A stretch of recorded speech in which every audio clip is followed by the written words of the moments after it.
makani siwani vato atrano atono amisavesireny ifatongavana satriko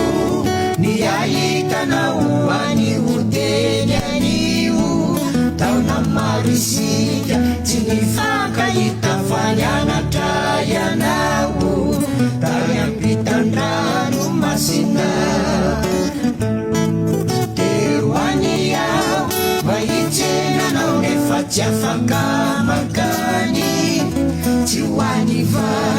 vato atrano atono amisavesireny ifatongavanao satriko ny ahitanao anio teny anio taona maro isika tsy nifankahita fanyanatra ianao tany ampitan-drano masina iavanao rehetra raha mahitai makany anometsiny anao e fitiadiso fiantefa nilombako efa rovitra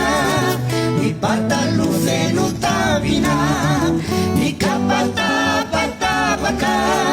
ny satroko maloto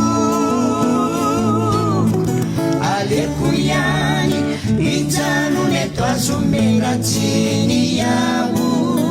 nifoko anao tsy rovitrakory totelohako ity fa mbola feno fity